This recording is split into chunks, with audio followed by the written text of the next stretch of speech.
Welcome to my teaching, all of you. I'm very happy to have this good opportunity to talk with you about how to practice. Actually, today's the topic, the teaching and meditation is about, we call the bodhicitta. I think many of you know what is bodhicitta. If you don't know, bodhicitta is also known as great compassion. So it's about compassion today.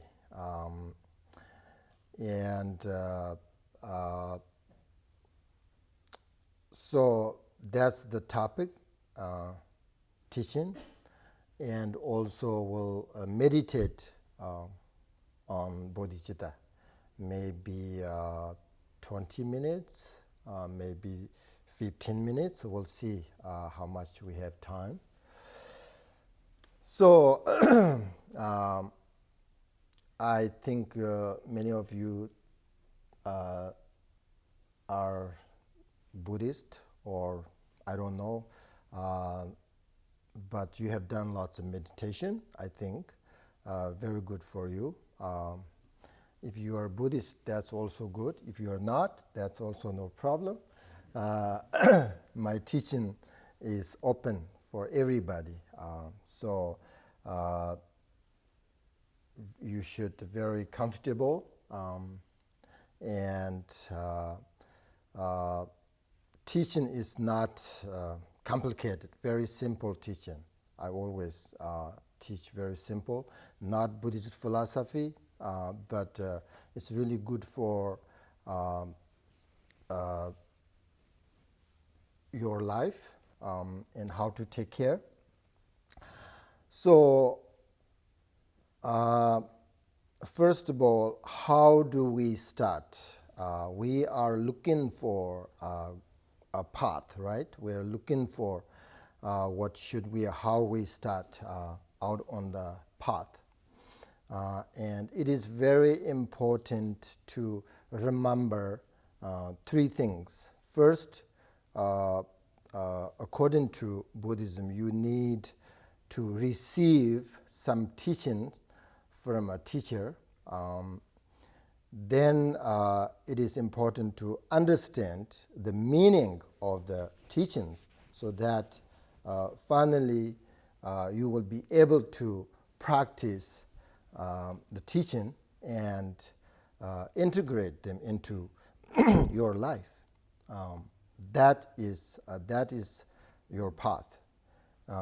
And in our current time, most people tend to focus on outward, develop like success, in business, in finances, etc. I mean, these are very good. These are necessary in our life, very good. But if we have only, this outward focus, we tend to become sort of full of stress, right, and worries. So that's why it is very helpful if you meditate on bodhicitta or great compassion. It is because you have an emphasis on focus in inward and try to develop in your mind, not only outwardly. We need to also think about inwardly how to take care our minds, our life, how to take care, how to develop the mind. So actually, according to Buddhism, if you want, whether you meditate or not, it depends actually yourself. Depends on yourself. You are free to make sort of your own choice. But if you want or you like to practice, then it is important that you practice with sort of pure motivation and correct way. Because if you don't have sort of a good motivation, good intention, even if you do some sort of good things, it is not so beneficial. So we must develop and understand what is right and what is wrong, because it is not something that comes automatically, right? You have to practice and learning it. So always I'm talking, when I teach, I talk about motivation. Let's, for instance, today you're here. What is your motivation? Why you're here? What do you want? What is your intention? You have to investigate that, right? So if you have a good motivation, and then it's good for everybody. So you have to know and a little bit sort of investigate your motivation, whatever you do. When you meditate, you learn and you practice, whatever you do, you have to first investigate with your motivation. So how do we practice and understand the correct motivation? Usually you start thinking about yourself and thinking about others, because we all have negative thoughts, also sort of negative karmas. So these are the root of suffering, root of problem, right?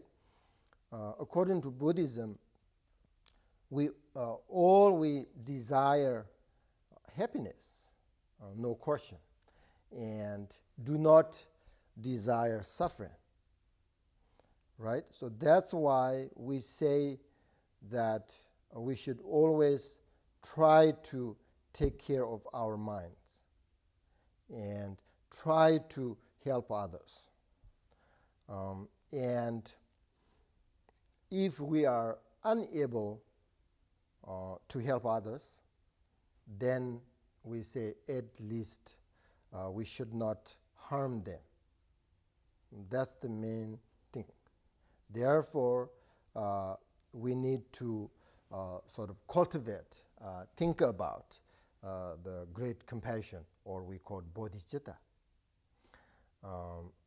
Bodhicitta, or compassion, is the desire to help other people or to not suffer, or wishing that others are free from suffering. That's the characteristic of bodhicitta. Because we want happiness, right? We all want happiness.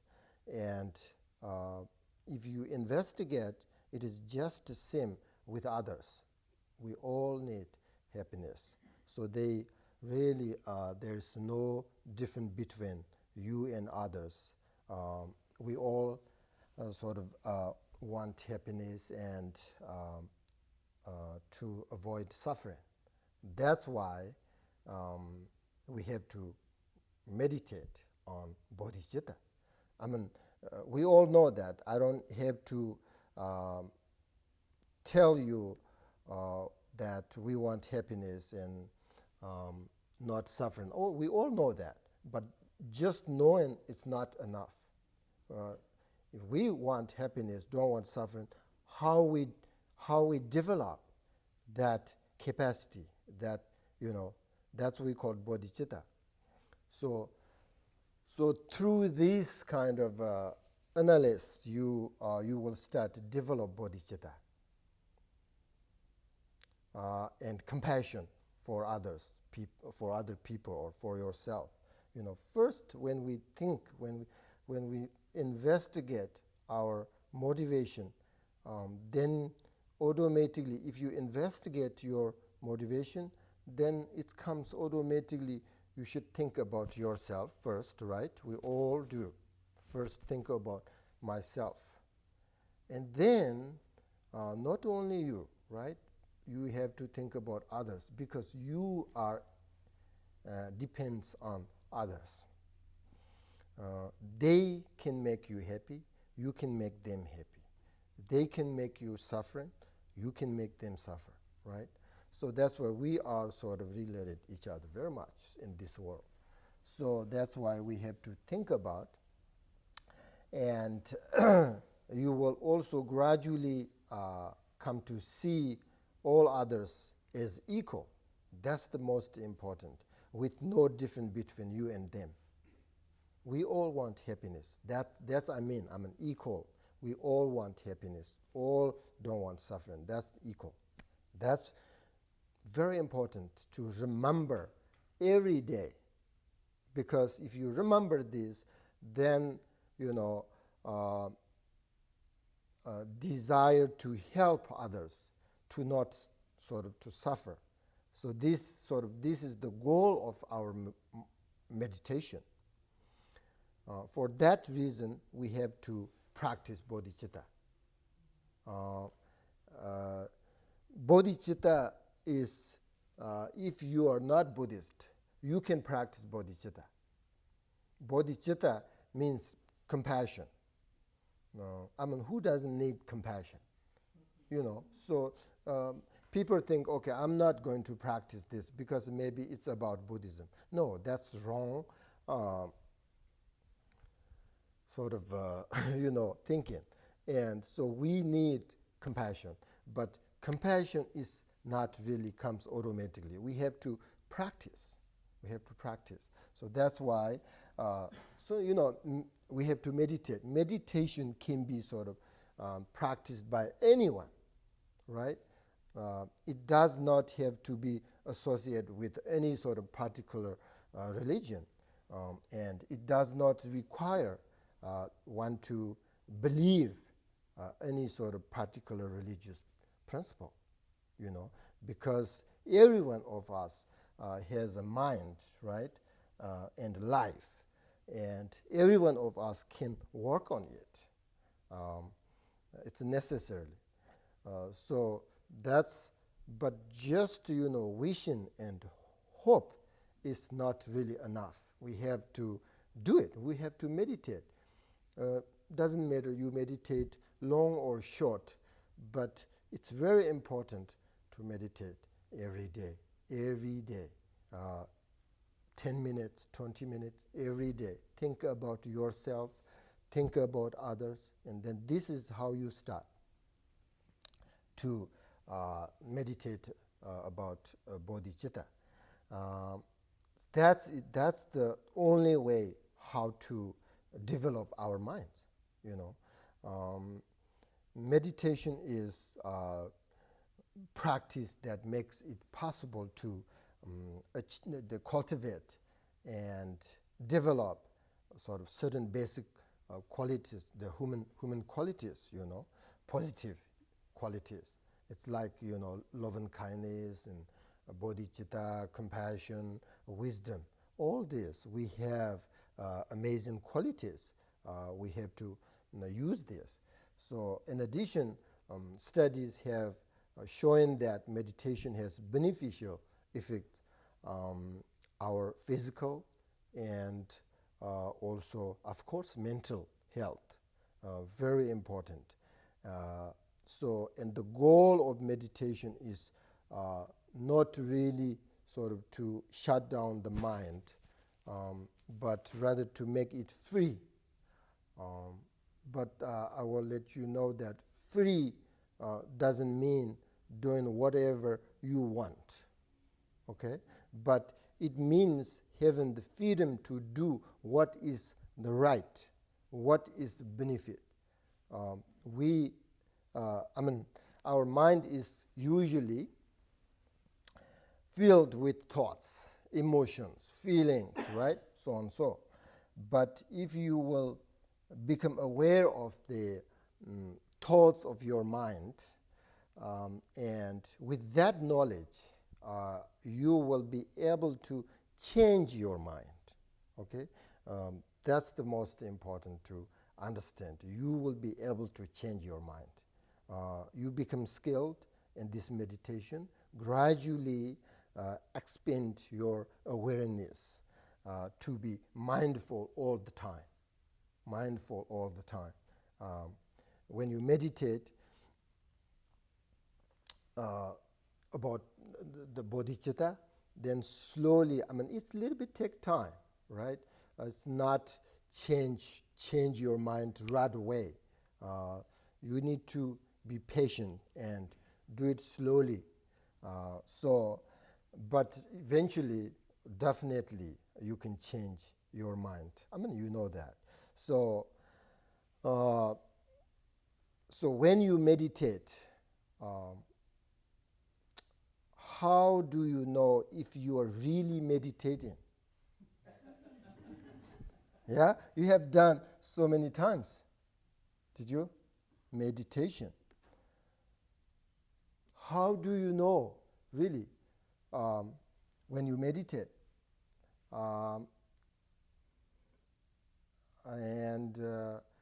What is really benefit of meditation?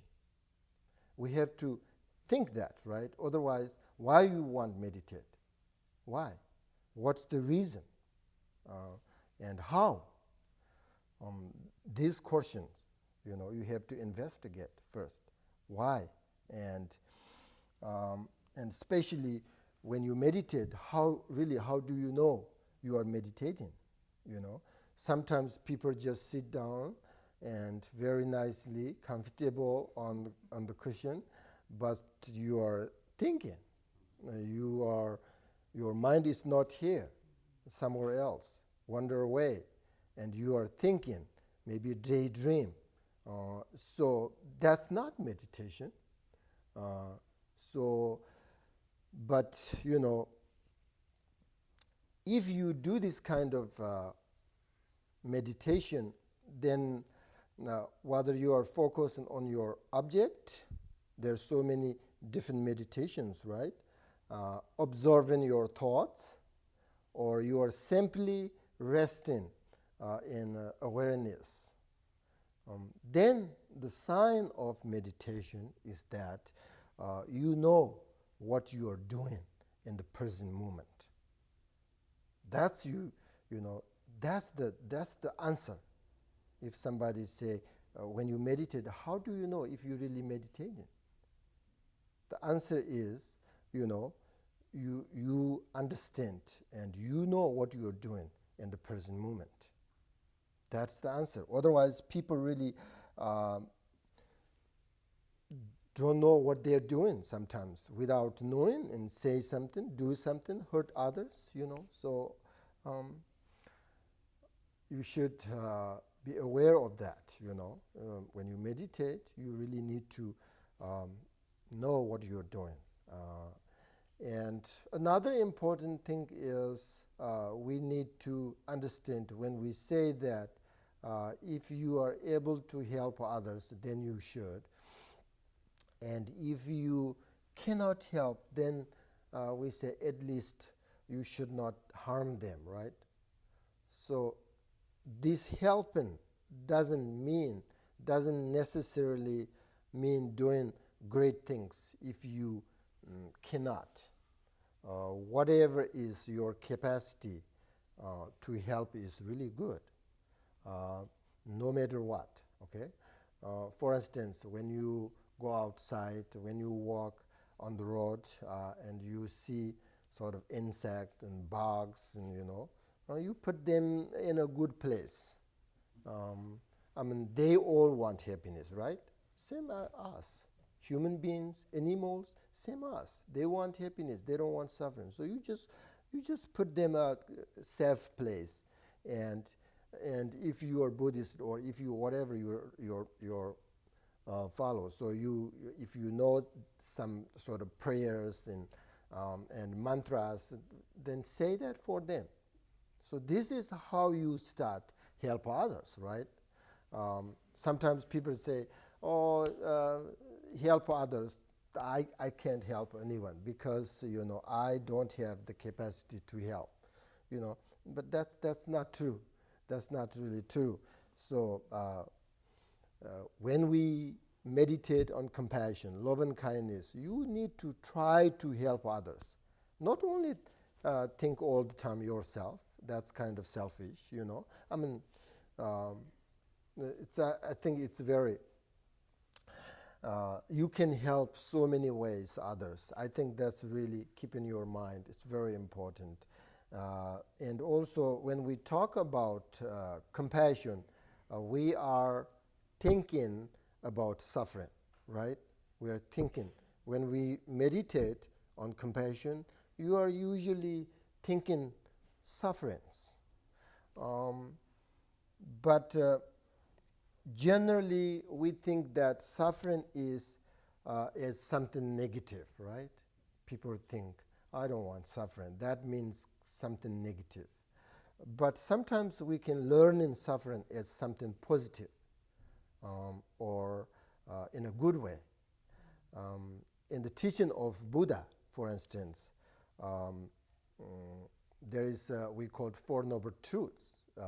His teaching, and he said suffering is called the noble truth. Noble truth. So we can learn a lot from suffering, and suffering can be very good teacher. You know, you're a good teacher. So when you meditate on compassion, sometimes I know people don't want thinking about suffering, but that's not a good idea. I mean, suffering is part of our life, definitely. You can't live without suffering. Always, suffering is everywhere. So you have to understand, and human beings should have the capacity to deal with both suffering and happiness, right? They are interdependent, right? Without suffering, we can't actually learn to become more understand and compassionate. That's why we have to learn and recognize suffering, okay? Because suffering and happiness will give us a lot of wisdom if you know how to deal with them. And in our day-to-day experience, we will a lot of blame this on external circumstances. When you find yourself in a difficult circumstance, and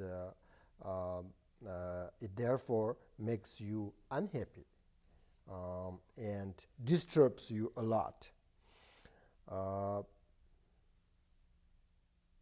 Yet in reality, it is our own undisciplined state of mind that is the main cause of our unhappiness in our mind.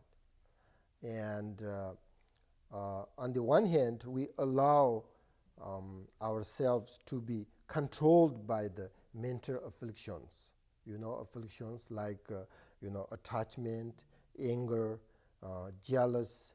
All this we call afflictions, negative. We like attachment too.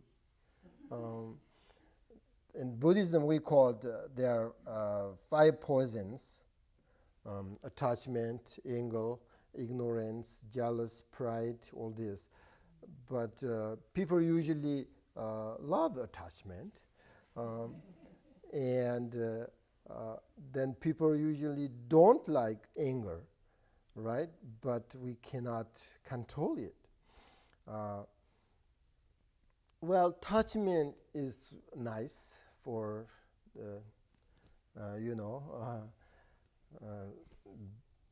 first, and then slowly make you unhappy. slowly, but that's okay. So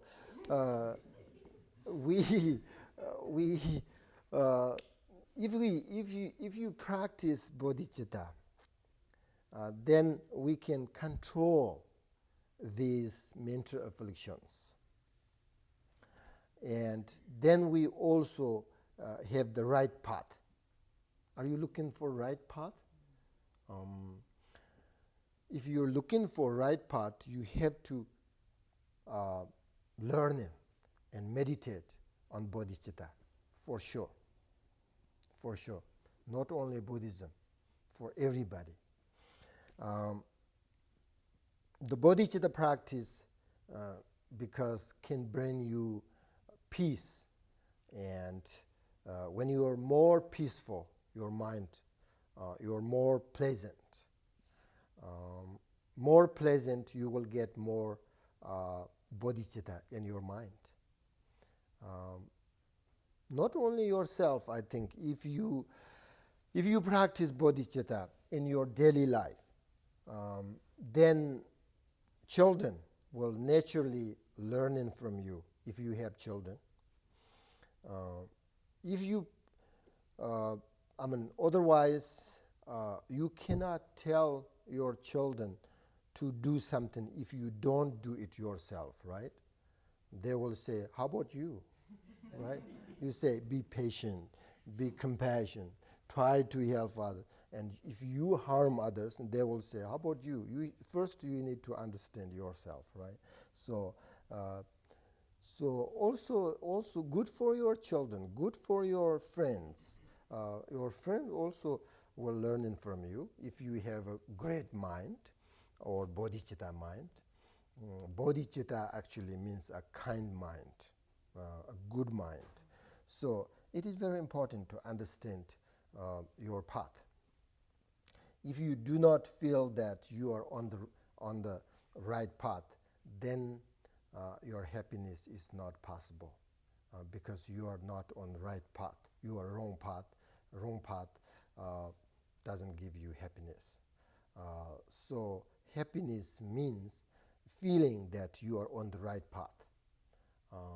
If you really want to have happiness, then you must increase love in your life and others. But in order to develop this love and compassion, it depends on your practice, bodhicitta. And depends on others too. So you have learning and practice bodhicitta and compassion. Bodhicitta help us related to others and restore communication, and we will suffer much less. I have that experience, and I meet so many people, and they, it's so very different, people who practice bodhicitta and people who don't practice bodhicitta, so different their minds. We can allow people to love us if you practice bodhicitta. It is very clear that if we don't have happy and harmonious relationship with our family, with your friends, with your sangha, with your group, then helping others very difficult. So harmonize each other, very important. If you practice bodhicitta, it's automatically people were, easy to help others. So if as your understand grows, your compassion and love and kindness will grow, and your mind will grow larger and open.